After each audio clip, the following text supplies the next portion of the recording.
बिस्मिल्लाहिर्रहमानिर्रहीम सल्लल्लाहु अलैहि वसल्लम. Dear students, Assalamu alaikum warahmatullahi wabarakatuh.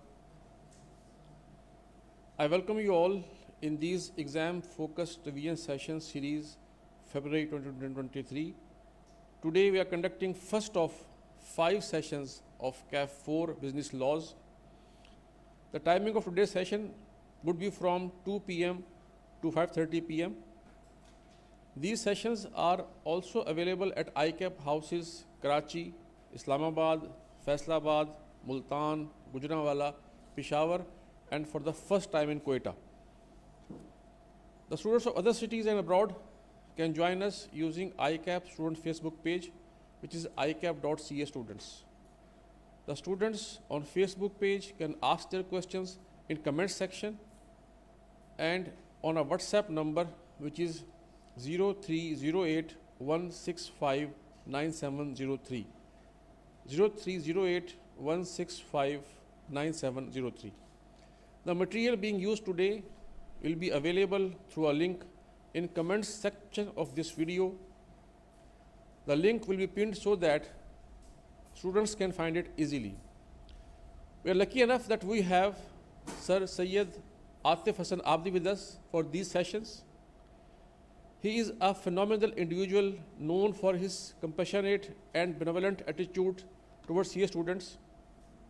He has more than 13 years of teaching experience in areas of corporate and business laws, auditing assurance, business management, and other related areas. He is author of more than a dozen of books on CA students. His dedication and deliberation has really made CA easy. Without any further ado, please welcome Sir Syed Atif Hassan Abdi.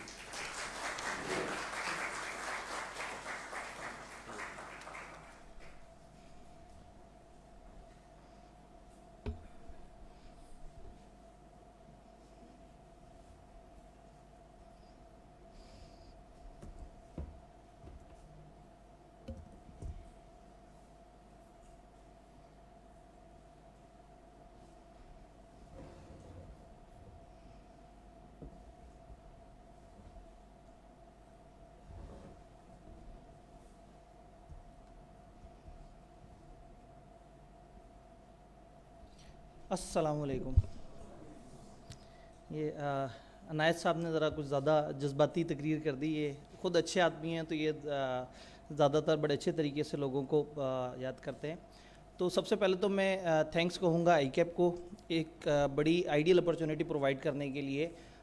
इसमें हर session के and पे last month में जो है वो आईकैप एक activity करता आ रहा है बड़े अरसे से, एंड दैट इज़ के रिवीजन क्लासेस होती हैं। स्टूडेंट्स बहुत सारे ऐसे हैं जो आखिरी 1-1.5 महीने में थोड़ा सा ज़रा ज़्यादा बेदार होते हैं।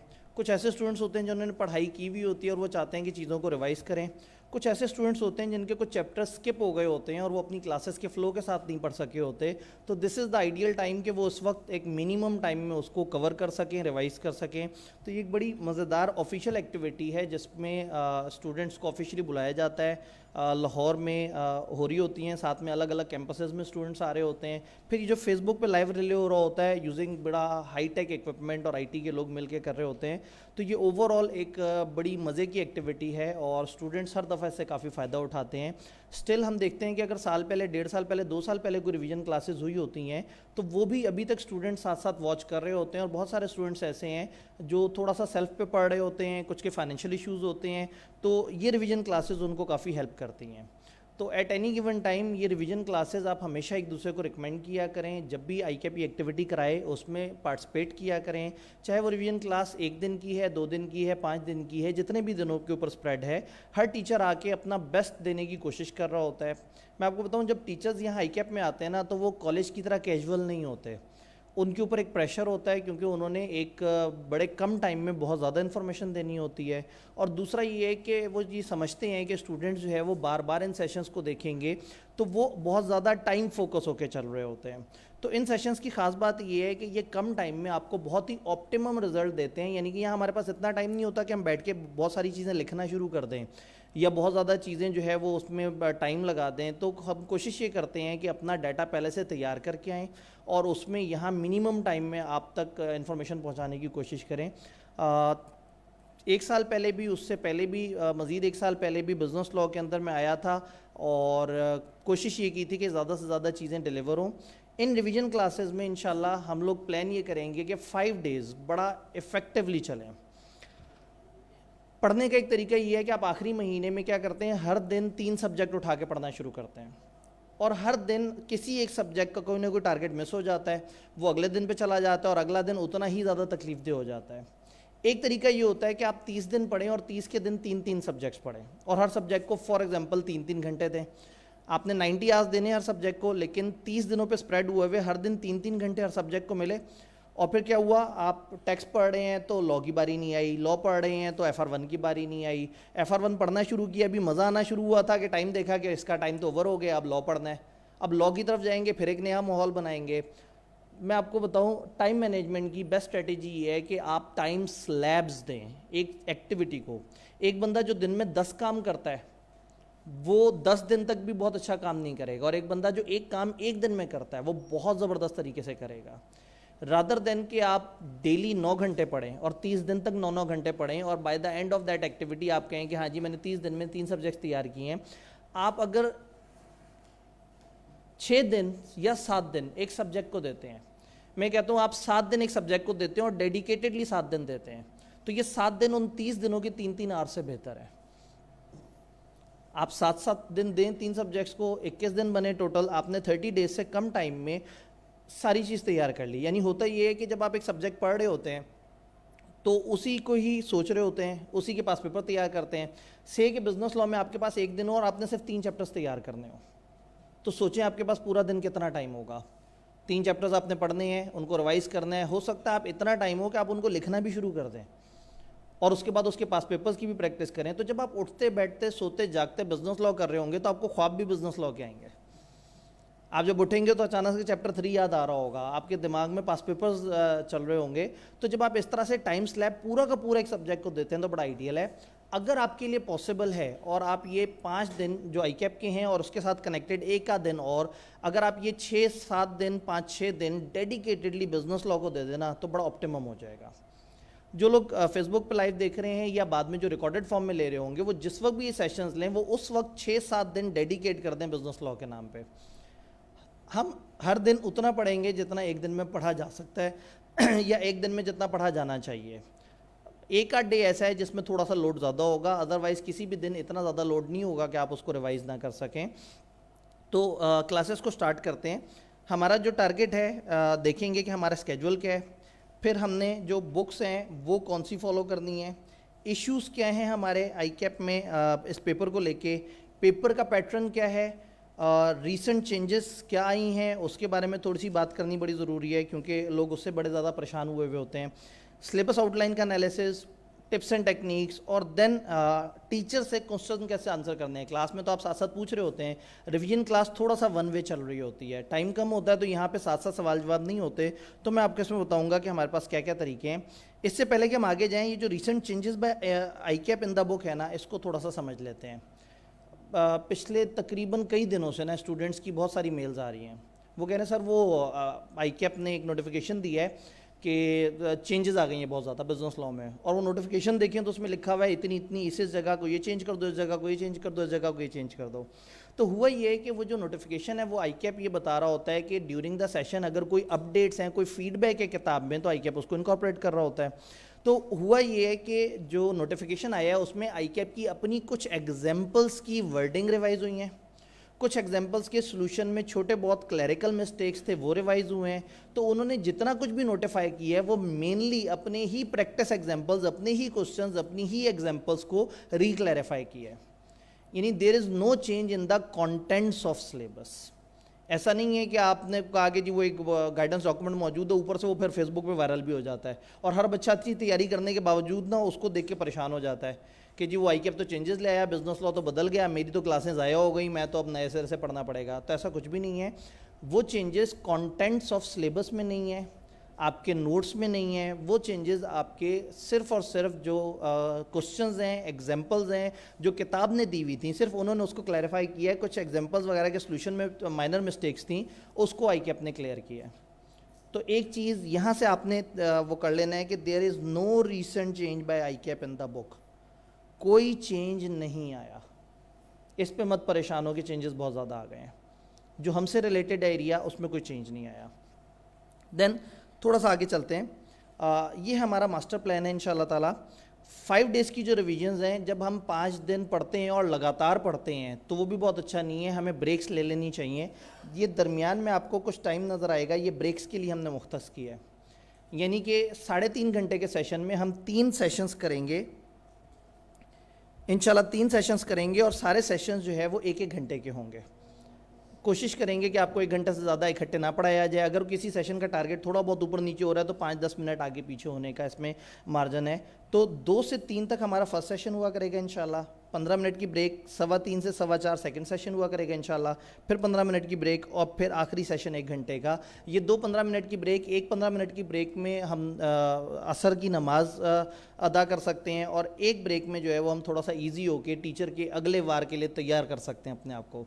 रादर देन कि आप 3 घंटे लगातार 3.5 घंटे मुझे सुने, आप अगर थोड़ा सा ब्रेक्स ले लेके सुनेंगे तो आपको ज़रा थोड़ा समझ भी ज़्यादा बेहतर आएगी। तो लेफ्ट साइड पे डेज़ हैं, डे 1 से लेके डे 5 और उसका एब्सोल्यूट रेफरेंस के डे 1 13 Feb 14 Feb 15 और इस तरह से करके हर डेट का क्या नाम है और उसमें टारगेट क्या है।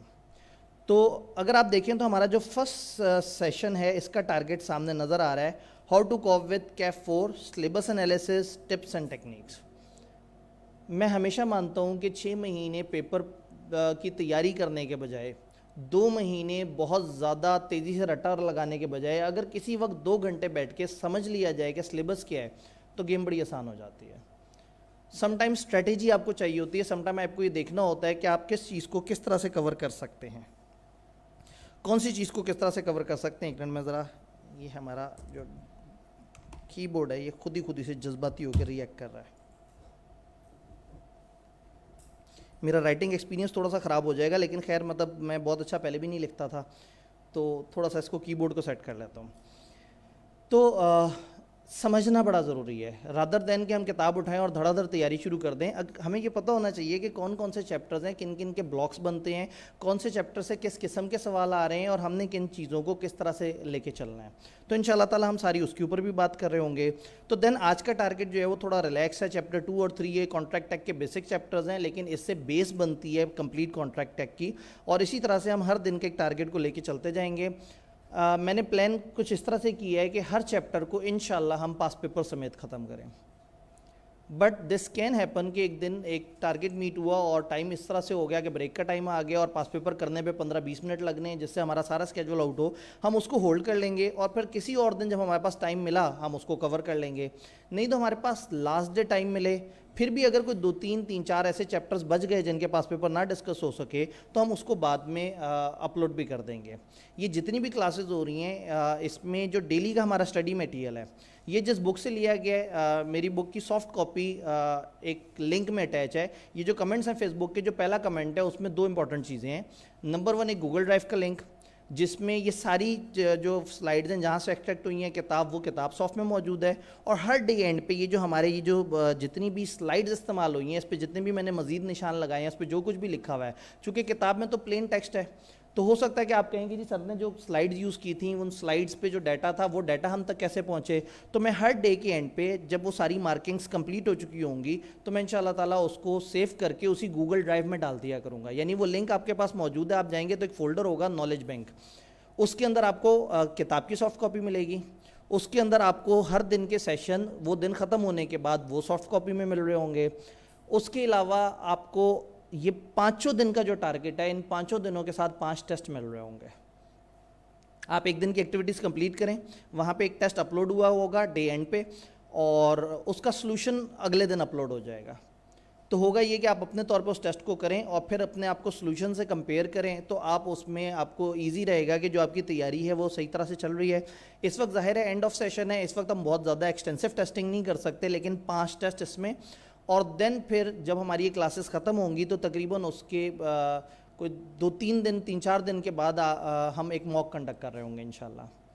ICAP में ट्यूसडे को आपका एग्ज़ाम है, उससे ठीक 2 हफ्ते पहले जो ट्यूसडे आएगा उस ट्यूसडे पे हम लोग एक मॉक वहाँ पे अपलोड कर रहे होंगे। आपने उस मॉक को अपने पास प्रॉपर एक फ़िज़िकल एनवायरनमेंट में बैठ के 3-3.25 घंटे सामने रख के उसको उसी तरह से सॉल्व करना है जैसे कि आप एक कॉलेज में बैठे हैं।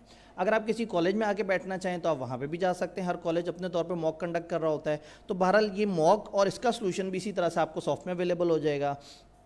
उसी गूगल ड्राइव में अगर हमारा कोई सेशन मिस हुआ या किसी सेशन के अंदर कोई पास्ट पेपर की डिस्कशन नहीं हो सकी तो मैं उसकी अलग से वीडियो उठा के उस गूगल ड्राइव में डाल दूंगा। तो यूँ समझें कि गूगल ड्राइव आपका एक कंप्यूटर का एक फोल्डर होगा, उस पर क्लिक करके कभी भी उसको एक्सेस कर सकते हैं। देन अगेन बहुत सारे लोग कहते हैं जी लाइव, जैसे मैंने इंटरनेट पे शेयर किया कि जी फेसबुक पे लाइव होंगी क्लासेस, तो बच्चों का वही टिपिकल सवाल जो हमेशा आता है जब हम लोगों से कहते हैं ना एक क्लास होगी तो फ़ौरन से वो कहते हैं सर उसकी रिकॉर्डिंग अवेलेबल होगी। जब मैंने कहा ये फेसबुक लाइव पे होगा तो बहुत सारे स्टूडेंट्स ने पूछा कि जी वो लाइव तो होगा, क्या रिकॉर्डिंग अवेलेबल होगी? तो एक चीज़ मैं क्लियर कर दूं, अगर आप में से कुछ लोग लाइव सुन रहे हैं, ऑल्दो उसके बाद लाइव सुनने वाले कम हो जाएंगे, वो ये है कि इसी पोस्ट को आप दोबारा कभी भी ज़िंदगी में आके देखेंगे तो इसमें वो वीडियो जो रिले हुई थी वो वहाँ पे मौजूद होती है। दूसरा, हम डेली बेस पे इस वीडियो को डाउनलोड करके इसको यूट्यूब पे भी अपलोड कर रहे होंगे और इंशाल्लाह ताला आपकी वो जो गूगल ड्राइव है उधर भी वो वीडियोस हम शेयर कर रहे होंगे। तो इससे ये है कि आपके पास एक गूगल ड्राइव का लिंक होगा तो आप कभी भी उसको रिकॉर्डेड फॉर्म में देखना चाहें, आप उसे डाउनलोड करना चाहें, आप उसको यूज़ करना चाहें, आप उस तरह से कर सकते हैं। फिर आपको बार बार जाके फेसबुक पे पोस्ट नहीं ढूंढनी पड़ेगी। इस दफ़ा एक डिफरेंट काम भी किया है, कुछ व्हाट्सएप का लिंक भी एक शेयर किया, व्हाट्सएप ग्रुप का। होता ये था कि लोग फेसबुक पे कमेंट्स करते थे और उसके बाद जो है वो फिर बीच में वो लॉस्ट हो जाते थे और फिर 2 महीने 5 महीने 4 महीने बाद वो वीडियो किसी और सेशन में वो देख रहे होते थे और फिर सोचते थे कि हम सवाल कैसे पूछेंगे और फिर वो फेसबुक की वो पुराने पोस्ट ढूंढने की कोशिश करते थे उस पर कमेंट। तो एक व्हाट्सएप ग्रुप का लिंक भी शेयर कर दिया है कि अगर आप उसको ज्वाइन करेंगे तो हम पेपर वाले दिन तक कोशिश करते रहेंगे कि हम आपस में कनेक्ट रहें और जो भी आपकी कन्फ्यूजन हैं, सवाल हैं, वो उस पर आंसर करें। मैं अभी एंड पे बताऊंगा कि आप टीचर से सवाल कैसे कैसे कर सकते हैं, तो उन सारी चीज़ों को देखते हैं।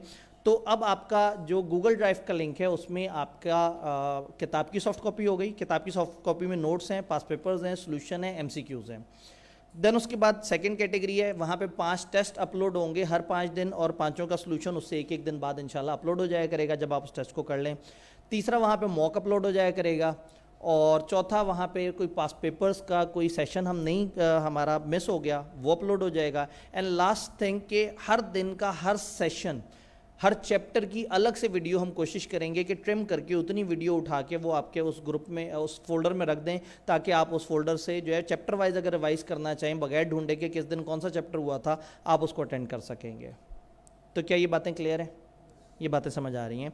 फेसबुक पे कुछ लोग साथ साथ सवाल भी पूछ रहे होते हैं तो ऐसे में कुछ 1-2 टीम मेंबर्स भी बीच में कई दफ़ा वहाँ आंसर कर रहे होते हैं।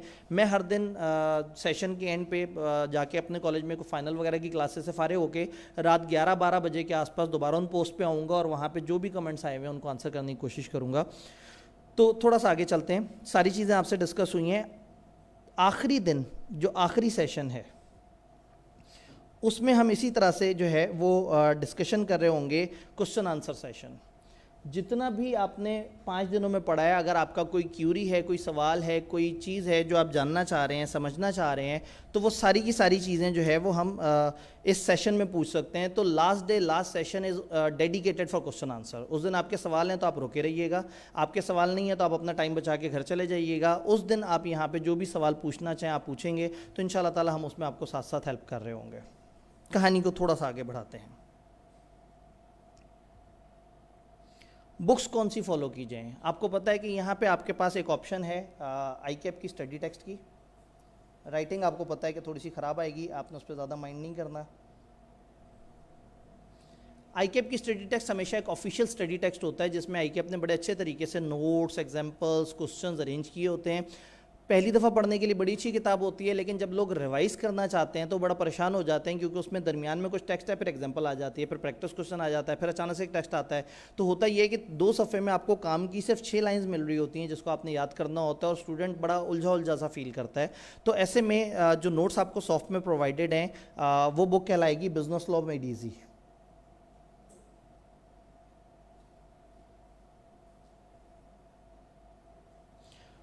तो उस बुक में आपके पास सारे आईकेप की किताब से एक्सट्रैक्ट की हुई चीज़ें थोड़ी सी सिंपल लैंग्वेज में और थोड़ा बुलेट्स फॉर्म में रखी हुई होंगी, मेमोराइज़ करने के लिए, याद करने के लिए। वो लोग जो रटा मारना चाहते हैं, वो लोग जो तेज़ी से स्किम करना चाहते हैं, उन लोगों के लिए काम किया हुआ है। तो ऐसे में सेशन भर मैं ज़रूर आपको रिकमेंड कर सकता था कि आप आईकेप की स्टडी टेक्स्ट को यूज़ कर सकते हैं सोर्स बुक के तौर पे, but at the time of revision मैं आपसे कहूँगा कि अब आपको वहाँ से निकलना होगा। अगर आप बहुत अच्छी तरह से कंफर्टेबल हैं, बड़ा अच्छा आपका एक उसके साथ एक रेजोनेशन डेवलप हो गई है, तो फिर मत छोड़ें आईकेप की किताब। लेकिन अगर you are yet to revise, आपने अभी कुछ चीज़ें तैयार करनी है, तो जो नई चीज़ें तैयार करनी है कोशिश करें कि आप नोट्स बुक वगैरह से तैयार कर लें, आप कम टाइम में बेहतर तैयार कर सकते हैं। एक स्टेप आगे बढ़ते हैं। सिलेबस आउटलाइन को समझना बड़ा ज़रूरी है। सिलेबस आउटलाइन में 4 ग्रेड्स हैं। ग्रेड ए लीगल सिस्टम, जिसकी वेटेज आईकेप कहता है 5 से 8 मार्क्स की है। ग्रेड बी में कॉन्ट्रैक्ट एक्ट का फर्स्ट पोर्शन है 20 से 25 नंबर का, और फिर ग्रेड सी में सेकंड पोर्शन है 25 से 30 नंबर का। फिर आते हैं आपके अदर बिजनेस लॉ, जो 35 से 52 मार्क्स के हैं।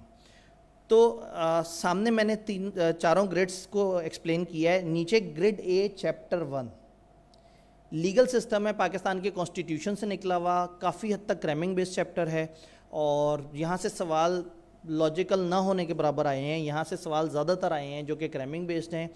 इस चैप्टर की खूबसूरती ये है कि इसमें से लाजमी सवाल आएगा। द ओनली चैप्टर पूरी किताब में जिसके बारे में मैं आंखें बंद करके कह सकता हूँ कि इसमें से सवाल आना ही आना है, वो चैप्टर 1 है। क्योंकि बाकी जगह ग्रेड बनी हुई है, कभी मूड होगा चैप्टर 2 से सवाल ना पूछें, कभी हो सकता है मूड और चैप्टर 18 को ना टच करें, बट ये चूंकि ग्रेड अलग है और इस ग्रेड में चैप्टर ही सिर्फ एक है, तो ये चैप्टर में से तो सवाल आना ही आना है। तो ये समझना बड़ा ज़रूरी है कि ये इस चैप्टर का क्या पैटर्न है, या हमारे सिलेबस आउटलाइन का किस तरह से है। फिर हमारी ग्रेड बी और ग्रेड सी है। कॉन्ट्रैक्ट एक्ट को हम 2 हिस्सों में डिवाइड करते हैं। कॉन्ट्रैक्ट होने से पहले जो उसके एसेंशियल्स हैं वो पहली ग्रेड में आ जाते हैं, और कॉन्ट्रैक्ट परफॉर्म कैसे होगा या ख़त्म कैसे होगा वो नेक्स्ट ग्रेड बन जाती है। तो चैप्टर 2 से लेके चैप्टर 5 तक ये आपकी सेकंड ग्रेड है। वेटेज है इसकी 20 से 25 नंबर की। इसमें जो सबसे भारी चैप्टर है वो चैप्टर नंबर 4 है, और दुख की बात यह है कि सबसे इंपॉर्टेंट चैप्टर भी चैप्टर 4 ही है। तो थोड़ा सा बड़ा चैप्टर है, तकलीफ दे चैप्टर है, लेकिन बहरहाल इसकी वेटेज हमारे लिए काफ़ी इंपॉर्टेंट है, और आईकेप को इस ग्रेड में सबसे ज़्यादा जो चैप्टर पसंद है वो चैप्टर 4 है। फिर हमारे पास एक बड़ी खूबसूरत ग्रेड आती है, ग्रेड सी, चैप्टर 6, 7, 8, 9, 10। अगर मैं अपने नोट्स के हिसाब से बात करूं तो चैप्टर 6 4 सफ़े का, चैप्टर 7 3 सफ़े का, चैप्टर 8 1 सफ़े का, चैप्टर 9 1 सफ़े का, चैप्टर 10 2 सफ़े का। तो लुट हो गई ये तो 11 सफ़े, और वेटेज कितनी है भला? तो ये 11 सफ़े तो आपके कमरे की दीवारों पे चिपके होने चाहिए। जब आप उठें किसी चैप्टर से टकरा जाएं, जब मोड़ काटें सामने एक चैप्टर खड़ा हो, दरवाज़ा खोलने लगें तो बाहर से एक पर्ची सामने आए, उस पर चैप्टर 8 मौजूद है, आपने फ़ौरन से रिवाइज़ किया, 5 मिनट में आगे चल पड़े। अगर 11 सफ़े में 25 से 30 नंबर हैं तो इन 11 सफ़ों को तो फिर इनको तो पूछना चाहिए, इनको तो बहुत अच्छी तरह से लिख लेना चाहिए, अच्छी तरह से कवर कर लेना चाहिए। अब अगेन ये आईकेप की किताब की 11 सफ़े नहीं है, क्योंकि वो विद एग्जांपल्स हैं। मैंने अपनी किताब में एग्जांपल्स को थोड़ा सा एंड पे प्लेस कर दिया है और उसको क्रॉस लिंक करके। तो नोट्स के हिसाब से ये 11 सफ़े हैं। अगर ये 11 सफ़े हो सके तो अपने रजिस्टर पे नीट एंड क्लीन करके लिख लें। इस वक्त कम टाइम में अगर आप सेशन के स्टार्ट में मुझे मिले होते तो मैं आपसे कहता कि जो पढ़ते जाएँ आपने साथ साथ लिखते जाना है, लेकिन अब कम टाइम है तो कम से कम कुछ चैप्टर्स जो है वो आपको लिख लेने चाहिए। और ये ग्रेड ऐसी है जो कि बड़ी कम दिक्कत से सबसे ज़्यादा नंबर दे रही है आपको। इसमें चैप्टर 6 और चैप्टर 7 शदीद तरीन पसंद है आईकेप को, यानी कि आई कैन से कि चैप्टर 4, चैप्टर 6 और चैप्टर 7 कॉन्ट्रैक्ट एक्ट के पोर्शंस में से आए हुए आधे सवाल आई कैन से कि इन 3 चैप्टर से बन रहे हैं। तो आपने इन चैप्टर्स को थोड़ा सा बाकियों से बेहतर तैयार करना है, छोड़ना कुछ नहीं है, लेकिन इनको थोड़ा सा ज़्यादा बेहतर तैयार करना है। Then comes other business laws. Other business law में हमारे पास तकरीबन 6 लॉ आते हैं। एक पार्टनरशिप का लॉ है जिसके ऊपर चैप्टर नंबर 11, 12, 13 है। एक नेगोशिएबल इंस्ट्रूमेंट का लॉ है जिस पे चैप्टर 14, 15 है। और फिर 3 चैप्टर हैं जिसमें 2-2 छोटे छोटे लॉज दिए हुए होते हैं, 2-2 सफ़े के तकरीबन। तो चैप्टर 16, 17, 18। आईकैप का पैटर्न ये है कि वो एक सवाल बनाता है जिसमें एक पार्ट चैप्टर 16 का, एक 17 का और एक 18 का होता है। तो समझें कि 12 से 15 नंबर का सवाल वो दे देता है इन 3 चैप्टर्स को कलेक्टिवली। इन 3 चैप्टर्स पे आईकैप का मिजाज तकरीबन क्रैमिंग बेस्ड चल रहा है। अगर आप पूछेंगे जी पेपर में आईकैप की लॉजिकल और क्रैमिंग की क्या रेशियो होती है, तो इस पेपर में जो कॉन्ट्रैक्ट एक्ट है और जो पार्टनरशिप का लॉ है, यहाँ आईकैप की ज़्यादा कोशिश होती है लॉजिकल तरफ जाने की। स्टिल इसके बीच में भी क्रैमिंग के सवाल मिल जाते हैं, लेकिन जो वो लॉजिकल सिनेरियोज बनाता है वो कॉन्ट्रैक्ट एक्ट के वो जो 9 चैप्टर्स हैं और 3 चैप्टर्स जो पार्टनरशिप के हैं, इसमें से मेनली वो लॉजिकल सवाल बनाते हैं। और क्रैमिंग वाले सवाल वो नॉर्मली बनाते हैं चैप्टर 1 से चैप्टर 14, 15, 16, 17, 18। चैप्टर 14 से कभी कभी थोड़ा सा लॉजिकल सवाल आ जाता है, अदरवाइज 15, 16, 17, 18 और चैप्टर 1, इन 5 चैप्टर से उन्होंने कभी लॉजिकल सवाल नहीं पूछा। हमेशा सीधा सीधा रट्टे वाला सवाल पूछा कि ये बता दो कैसे होता है, ये बता दो कैसे होता है, ये बता दो कैसे होता है। तो थोड़ा सा समझना ज़रूरी है, रादर देन कि आप कहें कि हमने सारे के सारे ठीक जी क्या चीज़ नहीं, बस ब्रेक में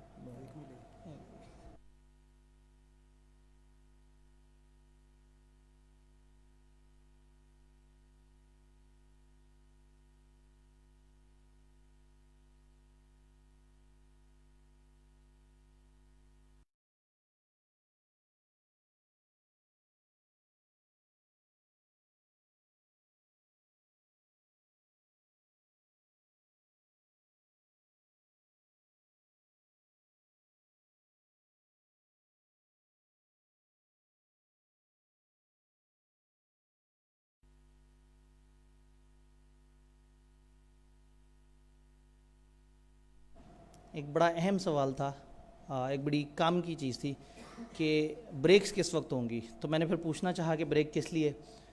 उन्होंने कहा कोई चाय शाय वगैरह का कर लेंगे बच्चों के लिए। तो ये बात सुन के मेरे जो है ना मुझे खुशी हुई। तो फिर मैंने उन्हें बताया कि एक ब्रेक हमारी नमाज के लिए है, तो ऐसा ना हो कि आप नमाज और चाय में आपस में फड्डा करा दें, तो खामखास पता लग जाए कि लोग चाय पीना शुरू कर दें। तो इसलिए बेहतर है कि वो उनको इम्तिहान में ना डाला जाए। तो एक ब्रेक नमाज के लिए हो जाए और एक चाय के लिए। तो वो अगर वो जल्दी प्रोसेस कर सके, तो क्योंकि अब टाइम ज़रा कम है पहली ब्रेक में, तो हो सकता है पहले दिन थोड़ा सा प्रैक्टिकल डिफ़िकल्टीज़ हो, लेकिन आगे जो है वो आईकैप ने जो है ना वो दरवाजे खोल दिए सखावत के। ऑनलाइन के यूज़र ये जो लाइव सुन रहे हैं हमें, अगर आप आज आईकैप आए होते तो आपको चाय मिल रही होती। पता लगे वो सिर्फ मुझे चाय देने की बात कर रहे हैं, मैं भी जज्बाती हो गया हूँ। तो खैर ये लाइव बैठे हुए लोगों को ये नुकसान होता है। यहाँ वाले बच्चे जब बोर होंगे चाय पियेंगे और दोबारा से आके लेक्चर लेना शुरू कर देंगे।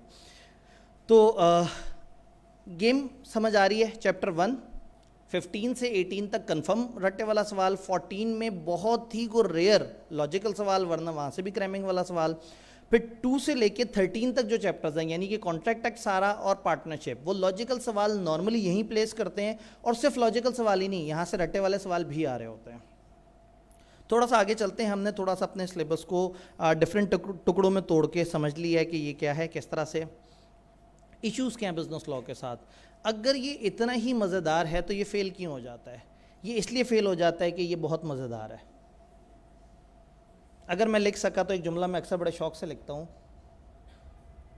इतना आसान है कि फ़ेल हो जाता है। कभी सुना है ऐसा? इतना आसान है कि फ़ेल हो जाता है। जब इतना आसान है तो बंदा कहता है यार छोड़ो इसे साइड पे करो, FR1 तैयार करते हैं, टेक्स्ट के न्यूमेरिकल करते हैं। न्यूमेरिकल की खूबी ये है कि पूरा न्यूमेरिकल करने के एंड पे पता लगता है कि गलत हुआ। थ्योरी देखते साथ ही सवाल समझ आ जाता है कि मुझे नहीं आ रहा। तो बिजनेस लॉ से कभी मोहब्बत करने का दिल ही नहीं करता, और मोहब्बत करने लगे तो पतली सी किताब देख के बंदा कहता है चलो इसको तो अपने टाइम पे करेंगे, पहले ज़रा टेक्स्ट तैयार कर लेते हैं, पहले FR1 तैयार कर लेते हैं। तो ये गरीब अपनी आसानी में मारा जाता है। ये इतना आसान है कि आसानी से फेल हो जाता है, इस पर तकलीफ़ नहीं होती क्योंकि पढ़ा ही नहीं जाता ये। तो प्रॉब्लम ये है कि लोगों का सबसे जो रिजेक्टेड पेपर है वो ये है। आईकेएप ने थोड़ा सा मिजाज बेहतर कर लिया। अगर हम 2 अटैम्प्ट्स पीछे देखें तो लगातार 10 ऐसी अटैम्प्ट्स थी जिनमें 9 दफ़ा सबसे गंदा रिजल्ट बिजनेस लॉ का आया था, और 10वीं दफ़ा बिजनेस लॉ और ऑडिट दोनों बराबर थे। तो इसलिए मैं ये नहीं कहूँगा कि सबसे गंदा बिजनेस लॉ का आया था। तो कहने का मतलब है कि इसने 5 साल राज किए, 17%, 13%, 12.5% रिजल्ट, 19%, 18% ये रिजल्ट आया करता था। फिर उन्हें समझ आ गया कि बच्चों ने नहीं सुधरना, उन्होंने अपना रिजल्ट इंप्रूव करना शुरू कर दिया, उन्होंने अपनी टेस्टिंग हल्की कर दी कि शायद ये बच्चे जो है थोड़ा सा रिलैक्स हो जाएं। तो कहने का मतलब है कि इस सब्जेक्ट के साथ आपने इसको ये नहीं कहना कि ये आसान है। अगर इसे आसान कहना है तो ठीक है, अगर ये इतना आसान है तो आज आपको सारा याद होना चाहिए। आसान है तो फिर इसके लेवल पे आए। बी लॉ पास होने से भी एक पेपर पास होता है, और FR1 पास होने से भी ना सरप्राइजिंगली एक ही पेपर पास होता है। तो आप वो जो 4 गुना एफर्ट FR1 पे करते हैं और इस पे एफर्ट करते हैं, इसको थोड़ा सा ज़्यादा तवज्जो दे दें, इसने कंफर्म पास हो जाएगा। जब भी एक बंदा ग्रुप ए से ग्रुप बी की तरफ जा रहा होता है तो business law is the thing जो आपको सपोर्ट करती है, जल्दी से पास होकर आपको आगे जाने का मौका दे सकता है। तो इसलिए इस सब्जेक्ट से प्यार करें। सब्जेक्ट ने आपको ग्रुप बी ओपन करके देना है। ये सब्जेक्ट कम टाइम मांगता है। कम टाइम इज़ लाइक कि आज ये 5 दिन आप मेरे साथ सिर्फ बिजनेस लॉ करें, एक दिन साथ जोड़ दें, ये 6 दिन आप साथ साथ बिजनेस लॉ करें। बाय द एंड ऑफ दो 6 डेज आई गारंटी कि आप 90% तैयारी करके बैठे होंगे, अगर आपने उन 6 दिन सिर्फ बिजनेस लॉ किया होगा। और सिर्फ बिजनेस लॉ का मतलब है कि फिर मोबाइल से भी थोड़े दूर रहे हो। थोड़ा मुश्किल है, लेकिन चलें, आप कुछ दिन में 3 घंटे मोबाइल को चार्जिंग पे लगा दिया करें, और इतना दूर लगाएं कि आपका हाथ वहाँ तक ना जाए। आपको पता है रिसर्च ये कहती है कि मोबाइल बंद करके चार्ज करें तो उसकी बैटरी बढ़ती है। तो कोशिश करें उसे बंद करके चार्जिंग पे लगाएं, और चार्जिंग पे लगा के भूल जाए। ठीक है, बंद हुआ होगा, खुद ही से कट ऑफ हो जाएगा, वो एक्स्ट्रा एनर्जी भी नहीं लेगा। और आप वो 3 घंटे टिका के पढ़ गए तो जितना हमने पढ़ा होगा आप बड़े आराम से तो 3 घंटों में रिवाइज कर लेंगे। फिर आपके पास जो अगला टाइम जोन आएगा उसमें आपने सिर्फ उसकी रिटर्न प्रैक्टिस करनी होगी। तो अगर आज की तारीख में एक टीचर आपको बड़े वसूख से कह रहा है कि जी 6 दिन में आप सारी तैयारी कर सकते हैं, तो कम से कम ट्राई कर लेने में हर्ज कोई नहीं है। वो लोग जो आज बिल्कुल ज़ीरो पे बैठे हैं या 10-15% तैयारी के साथ बैठे हैं, वो सिर्फ एक कमिटमेंट करें, ये 5-6 दिन दे दें बिजनेस लॉ को। ये बहुत वफादार पेपर है, इसकी तरफ एक कदम उठाएं, ये 4 कदम चल के आपकी तरफ आएगा। ये अकाउंटिंग नहीं है जिस पे जितनी टक्कर मारो फिर वो बेवफा सब्जेक्ट है। वो हमेशा एक नया सवाल आपको दिखाएगा और आप हमेशा परेशान हो जाएंगे। तो थोड़ा सा सब्जेक्ट से मोहब्बत करनी ज़रूरी है।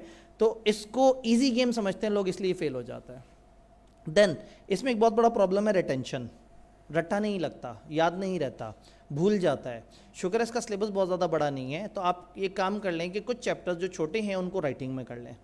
जब आप लिखे हुए को याद करेंगे, अपने रजिस्टर में आपने लिखा होगा और उधर से आप याद रिवाइज कर रहे होंगे, तो आपकी तैयारी भी अच्छी होगी और आपको टाइम भी कम लगेगा। इस वक्त मैं पूरी किताब लिखने का तो नहीं कह सकता, लेकिन चंद चैप्टर्स लिख के कर लें। जो लिख के करेंगे ना वो हमेशा याद रहेंगे। आईकेप के सवाल कैसे अटेम्प्ट करने हैं, ये एक बड़ा मसला है। बहुत अच्छी तैयारी के बावजूद भी हर सिनेरियो में 1 से 2 नंबर लोगों के लूज़ हो जाते हैं, जस्ट बिकॉज को उनको ये नहीं पता होता कि हमने आईकेप में इसको अप्रोच कैसे करना है। मैं थोड़ी सी उसके ऊपर भी बात करूँगा इंशाल्लाह ताला। देन बी लॉ का दुश्मन है पीआरसी। पीआरसी में आने से पहले आप मानते थे कि आप दिन में 16-17 घंटे पढ़ा करेंगे क्योंकि आपने सीए करना है। पीआरसी में जाके आपको एहसास हुआ कि ऐसे गल्ला ही बनिया ने नहीं पढ़ना होता। डेली कौन पढ़ता है और थ्योरी कौन पढ़ता है? पढ़ना तो सिर्फ क्यूएम होता है या इंट्रो होता है। तो पीआरसी ने एक तो आपको बता दिया कि सीए रिलैक्स है, और दूसरा पीआरसी ने आपको कह दिया कि न्यूमेरिकल से मोहब्बत करो, थ्योरी से मोहब्बत मत करो। वो सारा इम्पैक्ट उठा के इस बिजनेस लॉ पे हिट होता है। तो पीआरसी का जो एप्टीट्यूड है ना उसको चेंज करें कि एफ का पेपर पीआरसी के किसी भी पेपर से 3 टाइम्स एफर्ट करने से पास होता है। ये पहली दफ़ा आप पेपर देंगे तो आपको एहसास होगा कि ये इतनी ईजी और सिंपल गेम नहीं है। देन शॉर्टकट्स जो लोगों को फेल कराते हैं, सिलेक्टिव स्टडी। इस तरह का एनालिसिस देखेंगे लोग और कहेंगे यार एक काम करो, 4 कर लो, 6 कर लो, 7 कर लो, 11 कर लो, 13 कर लो, 14 कर लो और 16 अच्छे से तैयार कर लो और बस बाकी हल्का सा देख लो, हो जाएगा पेपर पास। तो इस तरह के चैंपियन आपको मिलेंगे, इनसे दूर रहना है। ये इतना बड़ा सिलेबस नहीं है कि बंदा इस तरह से शॉर्टकट लगाए यहाँ पे। और आईकेप स्प्रेड करके पेपर बनाता है। एक टिपिकल आईकेप के पेपर में जो है वो तकरीबन, अगर मैं पार्ट्स की बात करूँ ना, तो वो 22 से 24 अलग अलग पार्ट्स होते हैं। कई सवाल और हर सवाल के 2-2, 3-3 पार्ट्स होते हैं, छोटे छोटे से सवाल होते हैं। वो पूरे सिलेबस में स्प्रेड होके पेपर बनाता है। तो इसलिए सिलेक्टिव स्टडी, शॉर्टकट्स वगैरह और इस तरह के जो सन्यासी बाबे हैं उनसे दूर रहना है। हाँ, जो कहे ये चैप्टर इंपॉर्टेंट, आपका बहुत शुक्रिया, आपने बताया, मैं इस चैप्टर को ज़्यादा अच्छा तैयार करूँगा, इस चैप्टर को ही तैयार नहीं करूँगा, इस चैप्टर को ज़्यादा अच्छा। तो सिलेक्टिव स्टडी नहीं, फोकस स्टडी। नो डाउट जो इंपॉर्टेंट चीज़ है उसको ज़्यादा वेटेज मिलनी चाहिए, बट गैर इंपॉर्टेंट चीज़ को छोड़ देना या कम इंपॉर्टेंट को छोड़ देना ये मुनासिब बात नहीं है। पेपर का पैटर्न क्या है? आईकैप पुराने ज़माने में बताया करता था, अब उन्होंने बस ये मॉडल क्वेश्चन पेपर से थोड़ा सा बताने की कोशिश की कि 15% ऑब्जेक्टिव होगा और 85% सब्जेक्टिव होगा। बट इससे पहले आईकैप की एक टिपिकल गाइडेंस जो नॉर्मली थ्योरी पेपर्स में होती थी, मैंने उसको नीचे थोड़े से हल्के कलर से दिखाया है ताकि आप उसको ऑफिशियल गाइडेंस ना समझें। वो ये कहते थे कि हम नॉलेज बेस 40% पूछेंगे और एप्लीकेशन बेस 60% पूछेंगे, यानी रट्टे वाले 40% पूछेंगे और जो लॉजिक वाले हैं वो 60% पूछेंगे।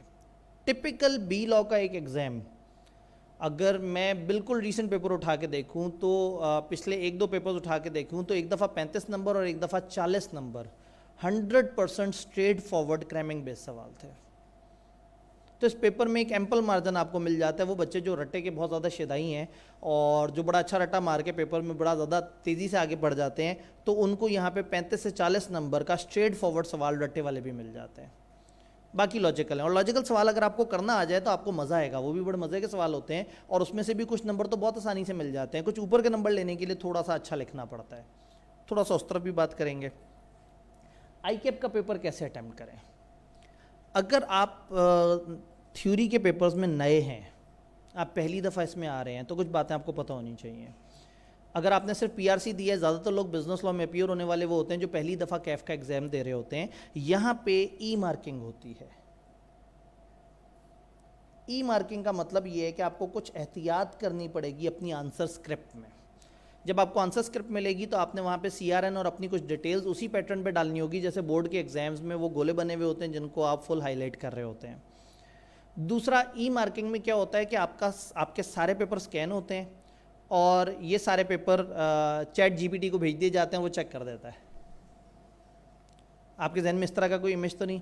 तो ई मार्किंग का मतलब आर्टिफिशियल इंटेलिजेंस नहीं है। ई मार्किंग का मतलब है कि इलेक्ट्रॉनिक मीडियम्स को यूज़ किया गया है आपका पेपर चेक करने के लिए, बट इंसानों ने यूज़ किया है। ओए बहुत ही जोश में आए, इंसानों ने यूज़ किया है। कहने का मतलब है कि आप पेपर करेंगे, आपके पेपर स्कैन होंगे, आपके हर पेज का एक इमेज बनेगा, एक थंबनेल बनेगा, और जिस बंदे ने उसको स्कैन किया होगा वो थंबनेल रेलेवेंट एलोकेट करा होगा। क्वेश्चन नंबर 1 है, ये क्वेश्चन 1A है, ये क्वेश्चन 1B है, ये क्वेश्चन 3 है, ये फलाना क्वेश्चन है। ये सारे यहाँ से सिस्टम में डल गए। For example, just for example समझ लेते हैं कि कराची में 4 लोग बैठे हैं जो आपका पेपर चेक कर रहे हैं, और मिस्टर A जो है उनके ज़िम्मे है आपका क्वेश्चन नंबर 6, क्वेश्चन 8, क्वेश्चन 9 का पार्ट A और क्वेश्चन 10 सारा। तो वो भाई साहब को सिर्फ आपके वो वाले पार्ट्स नज़र आएंगे, यानी इधर से जब सारी स्कैनिंग हो गई तो सारी चीज़ें रेलेवेंट जगह पे आ गई। अब उन्होंने ऐसे करके फिजिकल पेज पलट के चेक नहीं करना, उनके सामने एक स्क्रीन है जिस पर उन्होंने चेकिंग करनी है, और उनको हर बच्चे के सिर्फ वही रेलेवेंट सवाल नज़र आएंगे जो उन्होंने चेक करने हैं। तो हर बच्चे के लिए ज़रूरी है कि पेपर के टॉप पे, हर सफ़े के टॉप पे बताए कि उसने कौन से सवाल किए हैं। हर सफ़े के टॉप पे 3 बॉक्सेस बने हुए होंगे जिधर आपने अपना क्वेश्चन नंबर बताना होगा। फॉर एग्जांपल, आप क्वेश्चन नंबर 9 कर रहे हैं तो आप बता दें 9। आप क्वेश्चन 9A कर रहे हैं तो आप बता दें 9A। आप क्वेश्चन 9A का पार्ट 2 कर रहे हैं तो आप 9A पार्ट 2 इस तरह से बता दें। अगर आपका एक सवाल ओवर द पेजेस रिपीट हो रहा है तो हर सफ़े के टॉप पे दोबारा से ये चीज़ लिखें, क्योंकि पेपर जब स्कैन होगा तो वो बंदा बहुत ज़्यादा नहीं समझता होगा कि बिजनेस लॉ की क्या गहराई है, और वो क्वेश्चन पेपर के साथ बहुत ज़्यादा, जो स्कैन करने वाला बंदा होगा वो आपके टॉप पे जो कैप्शन दिया हुआ उस हिसाब से उसको एलोकेट कर देगा। सजेशन आईकैप की ये है कि आप हर नया क्वेश्चन और हर नया पार्ट नेक्स्ट पेज से करें। नेक्स्ट पेज, बिल्कुल तरस नहीं खाना आईकैप पे। हो सकता है आपने एक पार्ट देखा हो, 2 लाइनों में उसका जवाब लिख दिया, अब आपका दिल दुखी हो रहा हो कि मैं इतने सारे लाइन ज़ाया करके अगले सफ़े पे क्यों जाऊं। उस वक्त आईकैप पे बिल्कुल तरस नहीं खाना, आईकैप नहीं तरस खाएगा आप पे। उन्होंने एक ऑफिशियल तरीका बताया है कि आपने हर पार्ट नेक्स्ट पेज पे करना है, तो आपने हर पार्ट नेक्स्ट पेज पे करना है। फॉर एग्जाम्पल मजबूरी बन गई, क्वेश्चन नंबर 9 ऐसा है जिसका ए और बी लिंक होके होते हैं और टेबल बना के आंसर करना पड़ता है। काउंटिंग में कभी कभी इस तरह से हो जाता है, थ्योरी में हर पार्ट तकरीबन अलग होता है। तो फिर आप क्या करेंगे, आप ऊपर बॉक्स में लिख देंगे क्वेश्चन 9 और नीचे जब आपकी आंसर स्क्रिप्ट शुरू हो रही होगी तो उसकी पहली लाइन में जो टॉप पे लिख देंगे ए एंड बी, तो पता लग जाए कि क्वेश्चन नंबर 9 का पार्ट ए और बी आपने इस वाले पेज पे किया है। तो याद रखना है पेपर में हर नया सवाल और आइडियली हर नया पार्ट नेक्स्ट पेज पे करना है। और सिर्फ ऐसा ही नहीं करना बल्कि ऊपर टॉप पे जो जगह बनी हुई होगी वहाँ क्वेश्चन नंबर लिखना। हो सकता है आपकी आदत तो आप जो है वो यहाँ लेफ्ट पे लिख देते हो, राइट पे लिख देते हो क्वेश्चन नंबर, आपने वहाँ लिखना है जो उन्होंने ऑफिशियल जगह बताई हुई होगी ऊपर हर सफ़े के ऊपर। फिर हर सफ़े के नीचे कुछ बारकोड्स लगे हुए होंगे, पेपर पे जगह जगह को बहुत सारे बारकोड्स लगे हुए होंगे। कई दफ़ा क्या होता है आप क्वेश्चन पेपर देख रहे हैं, एक सवाल को देख के उसकी गहराइयों में उतरे हुए हैं और दिल कर रहा है कि हाथ भी चलता रहे, तो आंसर शीट में एक बारकोड नज़र आया, उसके बीच की खाली जगह नज़र आना शुरू हो गई कि ये क्या कर रही है, इसको तो परफेक्ट बॉक्स होना चाहिए था। आदत होती है एक बंदा बेध्यानी में ना बस ऐसे कलम चला रहा है तो एवं ही आप उसको भर के और डब्बा पूरा कर रहे होंगे। अगर आपने बारकोड के साथ इस तरह से कुछ किया तो आपका वो पेज शायद स्कैन ना हो और शायद ट्रांसमिट ना हो सही से। तो जहाँ जहाँ बारकोड नजर आए उससे बहुत दूर रहना है। जो आई कैप ने कहा ना इस दायरे में रह के चलना है, तो उस दायरे में रह के चलना है। उस लाइन से नीचे नहीं जाना, उस लाइन से ऊपर नहीं जाना, उस लाइन से लेफ्ट पे नहीं जाना, उस लाइन से राइट पे नहीं जाना। जो उन्होंने कहा है उनकी इंस्ट्रक्शन पेपर में जाके ध्यान से इंस्ट्रक्शन पढ़नी है। आपको पता है 15 मिनट का यहाँ रीडिंग टाइम होता है। आप पेपर देने जाएंगे, आपको क्वेश्चन पेपर मिलेगा और आपके पास सुकून से टाइम होगा, आप टाइम स्पेंड कर सकते हैं। फिर जब आंसर शीट आए तो उसकी इंस्ट्रक्शंस को भी एक दफ़ा अच्छी तरह से देख लें कि कौन कौन से पेजेस इस्तेमाल हो सकते हैं, कौन से नहीं। टिपिकली 29 के करीब सफ़े होते हैं जो इस्तेमाल हो रहे होते हैं पेपर में। आपको इतनी बड़ी शीट मिलती है कि उस पर आपका पूरा पेपर हर पार्ट अलग पेज पे भी करें तो बड़े आराम से ख़त्म हो जाता है। बीलो का पार्ट अगले सफ़े पे बहुत ही मुश्किल से जाता है। वो उन लोगों का पार्ट अगले पेज पे जाता है जिन्होंने 2 दफ़ा लिखा और दोनों दफ़ा एहसास हुआ कि गलत लिखा, उसे काटा मारा और फिर लिखना शुरू किया। जो सही लिखता है ना उसको अगले सफ़े की ज़रूरत नहीं पड़ती। एक टिपिकल जो पेपर होता है आई कैप का उसमें 3, 4 और 5 नंबर के सवाल ज़्यादा होते हैं। यानी पूरे पेपर में मुश्किल से आपको 1 या 2 6 नंबर के पार्ट्स मिल रहे होते हैं। तो ये बी लॉ का जो सवाल हैं छोटे छोटे से होते हैं, ये हर पेज पे आ जाते हैं। तो आपने हर नए पेज पे आपने सवाल करना है। टॉप वगैरह को इस तरह से देखना है, सारी इंस्ट्रक्शंस को फॉलो करना है। अगर कहीं खुदा ना खास्ता आपकी एक्स्ट्रा शीट लग गई तो फिर उनसे पूछना है कि मुझे इसका मेंशन कहाँ कहाँ करना है। वो बाकायदा जगह बनी हुई होंगी क्योंकि सप्लीमेंट्री शीट है उसका नंबर देंगे और सप्लीमेंट्री शीट पे आप पीछे वाले का रेफरेंस देंगे। तो वो उनसे फिर समझना है, जो इन्विजिलेटर्स हैं उनसे समझना है कि जी मैं इनको कैसे जोड़ूँ। मैं ज़्यादा डिटेल में इसलिए नहीं बता रहा कि ये एक बड़ा मुश्किल इवेंट है कि आप एक्स्ट्रा शीट तक पहुँचें इस एग्ज़ाम में। MCQs आप एक पेज पे कर सकते हैं। MCQ most probably question number 1 होता है और क्वेश्चन नंबर 1 के 15 पार्ट्स बने हुए होते हैं। तो आपने क्या किया, आपने क्वेश्चन नंबर 1 लिखा ऊपर टॉप पे और यहाँ लिख दिया 1 2 3 4, जो भी राइटिंग है आपने लिख दिया। उन्होंने 15 पार्ट्स बनाए हुए होंगे, ज़्यादातर वो रोमन नंबरिंग में बताते हैं। MCQ के हर पार्ट का जवाब A, B, C या D में से कोई एक होगा। आपने सिंपली वो जवाब लिख देना है C, D, A। रीराइट करने की ज़रूरत नहीं है कि वहाँ ऑप्शन में क्या लिखा हुआ था, सिर्फ आपने यहाँ पे पार्ट का मेंशन करना है। हो सकता है आप उलझ रहे हो कि जी टीचर कौन सी गहराइयों में उतर गया, लेकिन बच्चे ये छोटी छोटी सी गलतियाँ करके अपना टाइम वेस्ट कर रहे होते हैं, यहाँ पूरी की पूरी ऑप्शंस लिखना शुरू कर देते हैं। अगर आपको कोई कन्फ्यूजन है, फॉर एग्जांपल एक सवाल का पार्ट C और D दोनों सही लग रहे हैं, एक अजम्पशन है, सवाल ने बताया कि ये चीज़ ऐसे होती है। फॉर एग्जांपल वो कहते हैं जी एक बंदा दूसरे का गुम हुआ वॉलेट ले आया, बताओ उसे इनाम मिलेगा या नहीं मिलेगा। सवाल ने ये नहीं बताया कि ढूंढने वाले को पता था या नहीं पता था। तो हो सकता है एक जवाब वो इनाम मिलेगा और एक जवाब वो इनाम नहीं मिलेगा। अब आप कंफ्यूज हो गए कि जी सवाल में पूरी डिस्क्रिप्शन होती तो फिर मुझे पता लगता कि कौन सा जवाब है। तो आप अपनी पसंद से जो जवाब सही लग रहा है वो लिख दिया। फॉर एग्जाम्पल आपने लिख दिया C कि उसे इनाम नहीं मिलेगा, ठीक है। और आगे इस C के आगे लिख दिया कि एज्यूम डैट कि उसको इनाम के बारे में नहीं पता था या इनाम के बारे में पता था। आप छोटी सी यहाँ पे एलेब्रेशन दे सकते हैं और उसके अंदर जो है एक अच्छा तरीका ये है कि आपने C लिखा, आगे एक ऐसे करके ब्रैकेट लगाएं और ब्रैकेट के अंदर आप वो बात लिख दें जो आपको सवाल में नज़र नहीं है। आप कहें इट इज़ एज्यूम्ड के सवाल में ये चीज़ ऐसे है, यानी आप बता रहे हैं कि मैंने ये पार्ट लिखे, हो सकता है उनके पास पार्ट D आ रहा हो, लेकिन सवाल चूंकि एलैबोरेटिव नहीं था तो आपने ये ज़रूर बता दिया है कि मुझे इसमें ये अजम्पशन नज़र आई है। ऐसा ना हो कि आपके 15 के 15 सवालों के आगे इस तरह की ब्रैकेटें डली हुई हों। एक्सट्रीम केस में जब आप बहुत कंफ्यूज हो रहे हो और सवाल बिल्कुल हिंट ना दे रहा हो तो आप वहाँ पे एहतजाज रिकॉर्ड कराते हैं कि जी इन्फॉर्मेशन मुझे पूरी देते तो मैं और जवाब भी दे सकता था, मुझे ये जवाब सही लग रहा है और मैंने ये अजम्पशन ली है। तो हो सकता है आपका जवाब उनकी रैंकिंग में गलत हो, लेकिन आपकी उस अजम्पशन के बाद उन्हें पता लग जाए कि बच्चे को पता था हमारा सवाल थोड़ा ज़्यादा एलैबोरेटिव नहीं था इसलिए कंफ्यूज हुआ, तो वहाँ आपको नंबर मिल जाना है। बात समझ आ रही है? तो ये एक ओवरऑल छोटी छोटी सी चीज़ें हैं जो आपने जहन में रखनी एग्ज़ाम करते हुए। अब आखिरी बात के डिफरेंट टाइप ऑफ क्वेश्चंस को कैसे डील करना है पेपर में। पेपर में नॉर्मली हम कहते हैं कि 3 तरह के सवाल आते हैं। कुछ सवाल होते हैं नॉलेज बेस, जिसको हम कहते हैं रट्टे वाले सवाल। कुछ होते हैं सीम्स लॉजिकल, जो दिखता लॉजिकल है लेकिन मिक्स सवाल होता है, देखने में वो लॉजिकल है लेकिन उसका आंसर रट्टे से हो रहा होता है। और एक होता है प्योर लॉजिकल, जो वाकई लॉजिकल है। नॉलेज बेस में आपसे कहते हैं लिस्ट डाउन, ये बताओ वो बताओ वो बताओ। सीम्स लॉजिकल में एक सिचुएशन सी बता के लेकिन पूछता आपसे फिर स्ट्रेट फॉरवर्ड बात है। और जो प्योर लॉजिकल है उसमें आपकी राय जान रहे होते हैं। तो ये समझना ज़रूरी है कि कौन से सवाल को हमने कैसे अटैम्प्ट करना है। मैं एक एक करके बात करता हूँ, चीज़ें हमने पहले से सामने लिखी हुई हैं। स्ट्रेट फॉरवर्ड सवाल जो है उसमें रिटेंशन रिक्वायर्ड है। Simply write the answer from your knowledge base, कोई पैटर्न ज़रूरी नहीं, कोई सियाको सबाक ज़रूरी नहीं। उन्होंने कहा बताओ प्रपोजल कैसे रिवोक होता है, बताओ कौन सी टाइम लिमिट है जिसमें प्रपोजल रिवोक नहीं हो सकता, बताओ एक्सेप्टेंस कब वैलिड होगी, बताओ उसके एसेंशियल्स क्या हैं। जब वो कहें ये बताओ वो बताओ वो बताओ, तब आपने कोई माहौल नहीं बनाना है as per the requirement of फलाना law we hereby state that कि ये कानून होता है, कुछ नहीं। उन्होंने कहा ये 4 बातें बताओ, आपने वो 4 बातें लिख दी। ये डेफिनेशन लिख दो, आपने डेफिनेशन लिख दी। कोई सियाको सबाक नहीं, कोई इंट्रोडक्शन नहीं, जैसा सवाल वैसा जवाब। उन्होंने कहा ये मत्थे पे दे के सवाल मारा कि ये सवाल, आपने जवाब मत्थे पे वापस दे के मारा। बस ज़रा थोड़ा सा सॉफ्ट मारना है क्योंकि जो है ना वो उन्हें पेपर चेक करना है। तो जैसा सवाल वैसा जवाब, यहाँ पे कोई ख़ास पैटर्न रिक्वायर्ड नहीं है।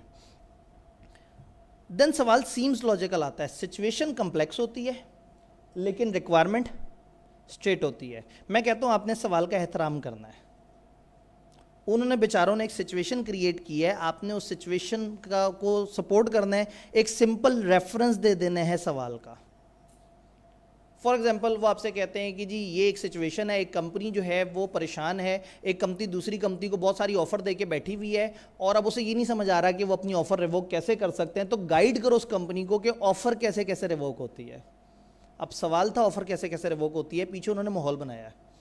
एक कंपनी है वो बड़ी परेशान है, वो सर पकड़ के बैठी है, वो कंफ्यूज है, वो आपसे मशवरा मांग रही है, तो आप मशवरा दो कि कैसे रिवोक होता है। तो अब चूंकि उन्होंने सिचुएशन बताई तो आपने उतना उनका एहतराम करना है। आपने एक सिंपल रेफरेंस क्वेश्चन का देना है और नीचे अपना जवाब कॉपी पेस्ट कर देना है।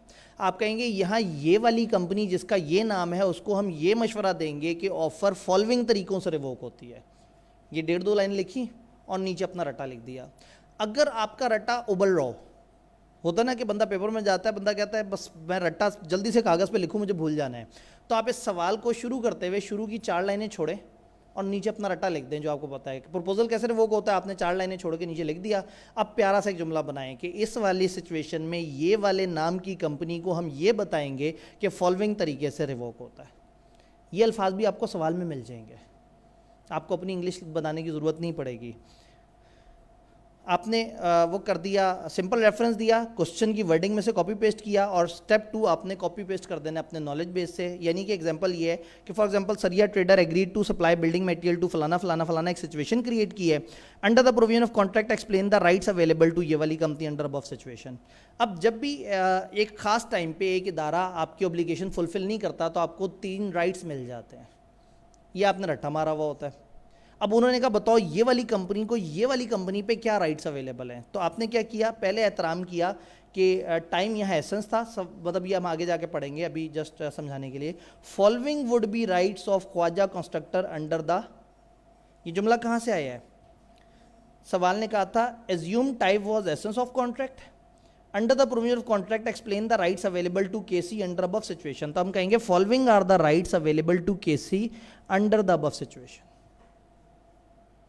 सवाल में से ही इंग्लिश निकालें, अपनी इंग्लिश एग्जामिनर को तब दिखाएं जब प्योर लॉजिकल सवाल आए, तब तक वो वैसे ही आपको पास कर चुका होगा, क्योंकि प्योर रट्टे वाले और जो दरमियाने सवाल हैं उन्हीं से आप इंशाल्लाह 50 टपा लेंगे। फिर उसे पता लग भी जाए कि आपको इंग्लिश नहीं आती तो खैर है। ये बात समझ आई। और नीचे आपने अपने नॉलेज बैंक से वो सारी चीज़ पेस्ट कर दी। पेस्ट करते हुए वहाँ आपने नॉलेज बैंक में पढ़ा होगा प्रोमिजर प्रोमिजी को ऐसा करेगा, आपने बस उनकी जगह किरदार फिट कर देना है। फिर आता है तीसरी तरह का सवाल, केस स्टडी सवाल होता है, आपका ओपिनियन रिक्वायर्ड होता है। आई के अपने एग्जामिनर कमेंट्स में बार बार कहा है कि बच्चे इस सवाल के साथ सबसे बुरा सलूक करते हैं, बच्चे इसको सही से अटेम्प्ट नहीं करते। इस सवाल में आई के 3 चीज़ें आपसे एक्सपेक्ट करता है कि आप बताएं कानून क्या कहता है, आप बताएं सिचुएशन में क्या हो रहा है, और आप फाइनली एक जवाब दे दें कि येस या नो। नॉर्मली सवाल की निशानी होती है वो आपसे आपका ओपिनियन पूछ रहे होते हैं, बताओ सही किया या नहीं किया, बताओ ऐसा होना चाहिए या नहीं, बताओ कॉन्ट्रैक्ट वैलिड है या नहीं। वो आपसे ये नहीं कहते list down the situations, rights बताओ, वो कहते हैं बताओ ये सही हो रहा है या गलत हो रहा है। तो अब आपने क्या करना है, सबसे पहले तो लॉ की प्रोविजन आप कहेंगे एज पर कॉन्ट्रैक्ट एक्ट कानून ये कहता है। फिर सिचुएशन को डिस्कस करेंगे, आप कहेंगे इस सिचुएशन में ऐसा हो रहा है, और देन एंड पे आप अपनी रिकमेंडेशन दे देंगे कि हाँ भाई ये सही हुआ या गलत हुआ। जो पहला प्रोविजन ऑफ द लॉ है वो रटा है, जो रिकमेंडेशन है, रिकमेंडेशन कहाँ से निकलेगी, सवाल के एंड पे लिखा होगा बताओ ये सही हुआ या नहीं हुआ, आप कहेंगे ये सही हुआ, उन्हीं के जुमले उठा के आपने लिख दिए, या ये गलत हो गया। जहाँ दरमियान में डिस्कस करना है सिनेरियो को, कोशिश करें छोटे छोटे बुलेट्स बनाएं, कहीं यहाँ ABC ने ऐसा किया, XYZ ने ऐसा किया और MNO ने ऐसा किया, सही किया या गलत किया डिस्कस ही मत करें, क्योंकि ऊपर आपने कहा कानून ये कहता है और नीचे कहीं ये देखो ये लोग क्या कर रहे हैं, और एंड पे अब आप कह देंगे सही हुआ या गलत हुआ, तो पता लग जाएगा कि उनकी हरकत को आप जस्टिफाइड मान रहे हैं या नहीं मान रहे। तो इसमें जहाँ इंग्लिश लिखनी है कोशिश करें कि थोड़े से छोटे सेंटेंस हों, और सवाल के बीच में से थोड़ी सी चीज़ें ढूंढें कि वहाँ सवाल के डिफरेंट किरदार क्या कर रहे हैं। एग्जाम्पल, मिस्टर सिब्बी ने एक लेटर लिखा मिस्टर कोयटा को, और उनको कुछ एक ऑफ़र दी, बड़ी मज़े की ऑफ़र दी। I want to deliver you 4 kg mangoes if you are agreed to pay a price of 80 पर kg। मैं आपको 4 kg मैंगो दूंगा अगर आप 80 रुपये पर kg मुझे पैसे देंगे। As you know that by nature mango is perishable item, mango perishable item है। Therefore after waiting for your letter of acceptance for 3 days, आपका एक्सेप्टेंस का खत का 3 दिन तक मैं इंतजार करूंगा, लेकिन नहीं आया तो I will supply mangoes even if your letter is not receive. ये मेरी ऑफर है, आपका 3 दिन तक जवाब ना आया तो मैं समझूंगा कि आपने ऑफर मान ली है, मैं आपको मैंगो सप्लाई कर दूंगा। पढ़ते साथ ही तड़प गए आप, आपको समझ आ गया कि कहानी क्या है, लेकिन थोड़ा सा हौसला, थोड़ा सा आगे पढ़ते हैं। As the rate offered by me is quite low, मैंने बहुत ही मुनासिब पैसे बताए हैं आपको, तो श्योरली आपके लिए फ़ायदेमंद है। Therefore I would surely assume that you have no problem in paying that amount, however अगर आप रिजेक्ट करना चाहते हैं तो do communicate within 3 days। यहाँ पे एक कानून टूट रहा है। कॉन्ट्रैक्ट एक्ट ये कहता है कि नेगेटिव कन्फर्मेशन ना हो, ऐसा ना हो कि आप कहें कि खामोश रहे तो मैं हाँ मान लूँगा। खामोश रहने पे ना माना जा सकता है, हाँ मानना जो है वो, अब अगेन इस रूल की तरफ आएंगे तो मैं उस रूल को भी एक्सप्लेन करूंगा, लेकिन इस वक्त मकसद है पैटर्न बताना। तो आपको पता लग गया कि कानून का एक लॉ यहाँ पे है। As per requirement of contract act please specify any deficiency in offer whether it can be graded a correct offer. तो एंड पे जब आप जवाब देंगे तो आप कहेंगे yes it can be graded या no it can not be graded as a correct offer. ये सिचुएशन आपको फौरन पता लगे या नेगेटिव कंफर्मेशन है। तो सबसे पहले स्टेप 1 में क्या करें, कॉन्ट्रैक्ट एक्ट ये कहता है कि ऑफर नेगेटिव कंफर्मेशन मोड में नहीं होनी चाहिए, कानून बता दिया। फिर सिचुएशन को देखेंगे, इस सिचुएशन में मिस्टर सिब्बी ने एक कंडीशन ऐड कर दी है नेगेटिव कंफर्मेशन की, that he would assume acceptance if mister Quetta does not reply with in 3 days। सवाल में से आपने कह दिया कि इन्होंने एक शर्त ऐड कर दी कि वो रिप्लाई नहीं करेंगे तो हम मानेंगे। और आखिरी चीज़ recommendation, therefore it would not be graded as a proper offer. अब अगर 4 नंबर का सवाल है, आपने 3 अलग अलग पोर्शन बनाए हैं, हेडिंग भी दे सकते हैं, हेडिंग ना भी दें तो भी काम चल जाएगा। आप लाइन स्पेस के साथ 3 अलग अलग जोन को डिफ्रेंशिएट कर दें, उनको समझ आ जाएगा कि बच्चे को कानून भी पता है, उसने सिचुएशन का तबसरा भी कर दिया और जवाब भी दे दिया है। मिनिमम इंग्लिश इस्तेमाल हुई और सवाल में मैक्सिमम नंबर मिल गए। अगर आप एक जुमले में लिखते हैं ना, आप कहते हैं हाँ भाई ये सही ऑफर नहीं है क्योंकि नेगेटिव कंफर्मेशन टाइप की एक चीज़ मिस्टर सिब्बी ने मिस्टर कोटा के साथ की है, तो ये जो जुमला है इसमें शायद उन्हें लगता कि आपने कोई काम की बात मिस कर दी है। लिखा वही सब कुछ लेकिन पैटर्न बना के, कानून ये कहता है सिचुएशन में ये हो रहा है, मेरा ये जवाब है हाँ या ना में। Done. Overall tips and techniques क्या हैं, पीछे एक चीज़ मैं आपको बताना भूल गया, ये जहन में नहीं रहता कि आप पहली दफ़ा ICAP का एग्ज़ाम दे रहे होंगे। एक इम्पॉर्टेंट बात जो यहाँ लिखने वाली है आपने, बल्कि वो लिखूँ भी मैं ऐसे, एक मिनट,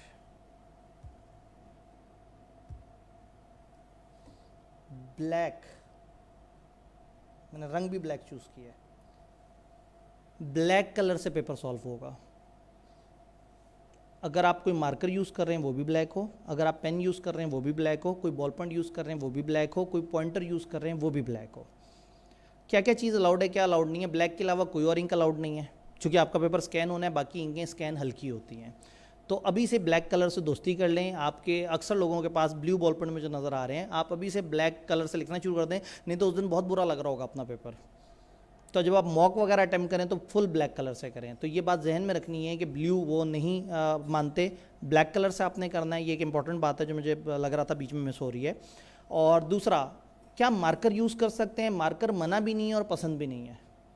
वो कहते हैं मार्कर यूज़ करने से बच्चे का टाइम वेस्ट होता है, हम इनकरेज नहीं करते, और स्कैन करते हुए उसकी वजह से पेज वगैरह भी थोड़ा सा ख़राब हो जाता है।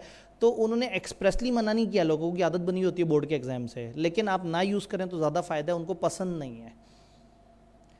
पॉइंटर बारीक निब वाला चलेगा, लेकिन जेल पेन जो कि जिसकी इंक फैलती है वो अलाउड नहीं है। तो अगर आप कोई भी चीज़ खरीद रहे हैं और पॉइंटर है तो आप एक दफ़ा दुकानदार से भी पूछ लें कि जेल पेन तो नहीं, जेल पेन मना है। बारीक निब वाला पॉइंटर अलाउड है, बॉल पॉइंट अलाउड है, पेन इंक पेन जो रेगुलर पेन होता है वो अलाउड है। मार्कर मजबूरी में आप इस्तेमाल करें, अगर बहुत आदत है तो इस्तेमाल करें, अदरवाइज़ कोशिश करें कि मार्कर का इस्तेमाल तर्क कर दें। उनको लगता है कि बच्चे खाम का हेडिंग दे के टाइम बर्बाद कर रहे हैं अपना। जल्दी से एंड की तरफ आते हैं। आपकी पहली ब्रेक हो रही है और पता नहीं इतने शॉर्ट नोटिस पे आपको चाय मिलेगी या नहीं मिलेगी, तो बाद में कहीं आप जो है ना वो मेरे से नाराज़ हुए हो कि एक ही किता है। ओवरऑल टिप्स क्या है? आपने सिलेक्टेड चैप्टर्स राइटिंग में ले आने हैं। और यहाँ सिलेक्टेड चैप्टर से शायर की क्या मुराद है? 1, 4, 6, 7, 11, 13, 14, 16। कम टाइम में कम से कम ये चैप्टर लिख के कर लें। ये वो चैप्टर हैं जो बहुत शदीद ज़रूरी वाले हैं, जिनमें से बहुत ज़्यादा पेपर आता है। 16, 17, 18 में से स्प्रेड होकर आता है, लेकिन उसमें भी 16 जो इंपॉर्टेंस वाइज थोड़ा सा ज़्यादा इंपॉर्टेंट हो जाता है। तो सिलेक्टेड चैप्टर आपने राइटिंग में करने हैं। नंबर 2, आपने 6 डेज ओनली बी लॉ को दे देना है, अनलेस कि आपकी कोई शदीद मजबूरी हो। इस वक्त टेक्स्ट की रिवीजन क्लास भी साथ साथ चल रही है, तो फिर कम से कम 2 से ज़्यादा सब्जेक्ट मत करें। तो कोशिश ये करें, इस वीक में एक ग्रुप बी का सब्जेक्ट चल रहा है कमतील, और 2 ग्रुप ए के सब्जेक्ट चल रहे हैं। तो अगर आप दोनों क्लासों को साथ साथ फॉलो कर रहे हैं तो फिर 2 में डिवाइड कर दें। लेकिन अगर आप अकेले बी लॉ को फॉलो कर रहे हैं तो फिर रिकमेंडेड ये है कि आप 6 दिन डेडिकेटेडली बी लॉ को दे दें। मॉक लाजमी देना है। मॉक एक बड़ी अच्छी प्रैक्टिस है राइटिंग की, और सारी चीज़ें आपको समझ आ जाएंगी कि क्या है किस तरह से करके। तो छोटी छोटी सी चीज़ों को आपने ख्याल रखना है, पास पेपर्स की प्रैक्टिस करनी है और कनेक्टेड रहना है। जो कन्फ्यूजन हो, जो परेशानी हो, पेपर वाले दिन तक आपने पूछते रहना है। मैं बहुत ज़्यादा फास्ट नहीं हूँ सोशल मीडिया पे, लेकिन मैं कोशिश करता हूँ कि मैं ज़्यादातर आंसर करूँ। तो इसमें सवाल ये है कि हम टीचर से कैसे इंटरेक्ट करें। आपके पास काफ़ी सारे तरीके हैं। एक तरीका ये है कि आप मुझे डायरेक्टली ईमेल कर सकते हैं। ओह, यहाँ एक छोटा सा मसला है डिस्प्ले का। नहीं,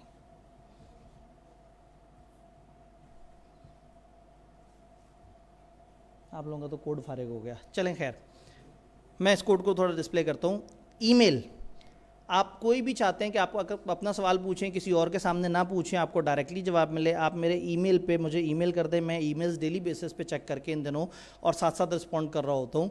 तो आप मुझे ईमेल पे सवाल पूछ सकते हैं। आप ये जो फेसबुक के लाइव सेशंस चल रहे हैं डेली, जिस दिन की वीडियो है उस पूरे दिन वहाँ कमेंट डालते रहे। मैं लेट नाइट वहाँ पे जाऊँगा और सारे कमेंट्स को आंसर कर रहूँगा। कुछ साथ टीम मेंबर्स भी होते हैं, कुछ सवालों के जवाब वो भी दे देते हैं। कई दफ़ा बच्चे एक दूसरे को जवाब दे रहे होते हैं, तो मैं जाके बस दिल बना के और अपना काम पूरा कर देता हूँ।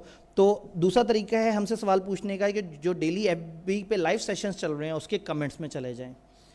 तीसरा तरीका है थोड़ा सा इनडायरेक्ट, आप एक व्हाट्सएप में, ये हमारे पास जो है वो एक व्हाट्सएप नंबर कॉमन है, मैं और एक सीनियर टीम मेंबर हैं। ये व्हाट्सएप हमारा कॉमन है, आप इसमें भेजें। ये डायरेक्टली मेरे पास नहीं है, लेकिन इस व्हाट्सएप पे कोई पर्सनल सवाल आता है तो वो डायरेक्टली मेरे पास पहुंचता है। मैं व्हाट्सएप पे काफ़ी बुरा हूँ, मैं अपने पर्सनल नंबर को नहीं रीच कर सकता। मैं व्हाट्सएप कई दफ़ा दिखाता हूँ क्लास में, को 4,500 अनरीड चैट्स होते हैं, तो बच्चे मानते ही नहीं। वो कहते हैं ऐसा क्या कैसे हो सकता है। क्योंकि मैं टीचर हूँ तो मेरी वो वाली नीड उस तरह से नहीं है।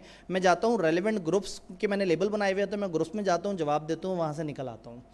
मैं अपने इनबॉक्स तक नहीं पहुँच पाता। लेकिन ये नंबर ऐसा है जो हमने इसलिए रखा हुआ है कि इस पर जो सवाल आए उनको हम किसी ना किसी तरीके से एड्रेस करें। फिर तीसरा तरीका है व्हाट्सएप के 3 ग्रुप्स। लास्ट टाइम भी ये हुआ कि हमने क्लास की और 1 साल तक बच्चे उन वीडियोस को देखते रहे और उसके बाद जो है वो बेचारे कहते थे जी हमारे सवाल कहाँ जाएं, वो ईमेल करते थे लेकिन ईमेल उन्हें मुश्किल लगता था, व्हाट्सएप आसान लगता था। तो इस दफ़ा जो है वो मुख्तलिफ लोगों ने आइडिया दिया कि आप व्हाट्सएप ग्रुप की तरफ जाएँ और अब इसके नंबर्स बढ़ गए हैं। पहले क्या होता था, 250 बच्चों का ग्रुप होता था तो वो फिर बहुत सारे बनाने पड़ते थे। तो अब ये है कि ये 3 ग्रुप्स हमने बना दिए, अब कैपेसिटी 1000 स्टूडेंट्स की है, तो अब बड़े आराम से आप लोग सर्व हो सकते हैं। तो ये लिंक है, आप इसको टाइप भी कर सकते हैं देख के। और अगर आप सामने लैपटॉप पे खोल के बैठे हुए हैं, आप लोग सामने लैपटॉप पे खोल के बैठे हैं, जेब से मोबाइल निकालें, उसका कैमरा ऑन करें, इसको स्कैन करें, आप इस लिंक पे पहुंच जाएंगे। और जो सामने लोग हैं वो तो बेचारे उनके स्कैन पे तो नहीं आया होगा चूँकि वो नीचे कोड ख़राब हुआ हुआ है। उनके लिए मैं ज़रा कोड को थोड़ा सा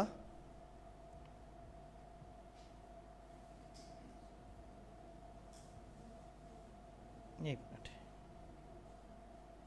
आप लोगों के लिए थोड़ा सा डिस्प्ले बेहतर कर देते हैं। इन तीनों को कहीं साइड पे ले जाऊं, इनको गायब कर देते हैं। थोड़ी सी देर की डिस्प्ले को अगर बेहतर करना है तो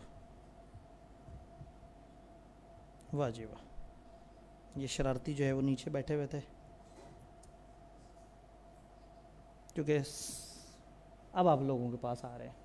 पता नहीं, मुझे नहीं पता टेक्नोलॉजी इतनी ज़ोर से काम करती है या नहीं करती कि एक तस्वीर और तस्वीर यहाँ रिले हो रही हो और आपका कैमरा उसे पकड़े।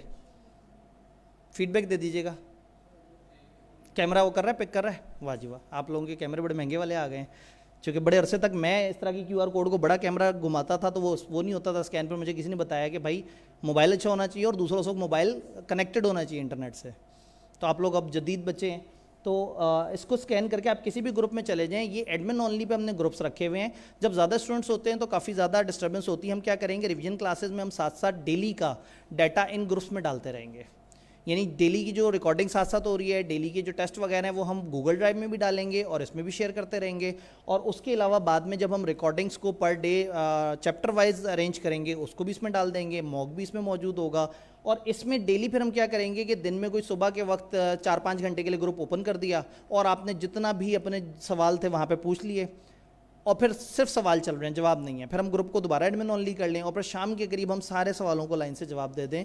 वरना ये होता है कि आप सवाल पूछते हैं जवाब और बीच में 250 और कमेंट्स आ जाते हैं और सारी चीज़ें ऊपर नीचे हो जाती हैं। मुझे व्हाट्सएप थोड़ा अनकंफर्टेबल लगता है, लेकिन इस दफ़ा थोड़ा सा कोशिश करेंगे कि इस तरीके को फॉलो करें। तो आप इनमें से किसी भी एक ग्रुप को जो ज्वाइन करके और उसमें जाके आप उसको अटैच कर सकते हैं। तो होपफुली आप लोगों को कहानी समझ आ गई। तो इससे पहले कि मैं ब्रेक में ज़्यादा देर तक हायल हूँ, हम ब्रेक की तरफ चलते हैं। चूँकि इस वक्त 3:07 हो रहे हैं तो 3:20 पे हम वापस इकट्ठे होते हैं, और बल्कि 3:23 ही कर लेते हैं ताकि जो है ना वो अगर वाकई कोई चाय शाय वाला इंतज़ाम हुआ बाहर तो आपको थोड़ा सा फ़ायदा हो जाए। तो 3:23 पे दोबारा इकट्ठे होते हैं और अपना पहला सेशन चैप्टर नंबर 2 से कहानी शुरू करते हैं। ठीक है जी।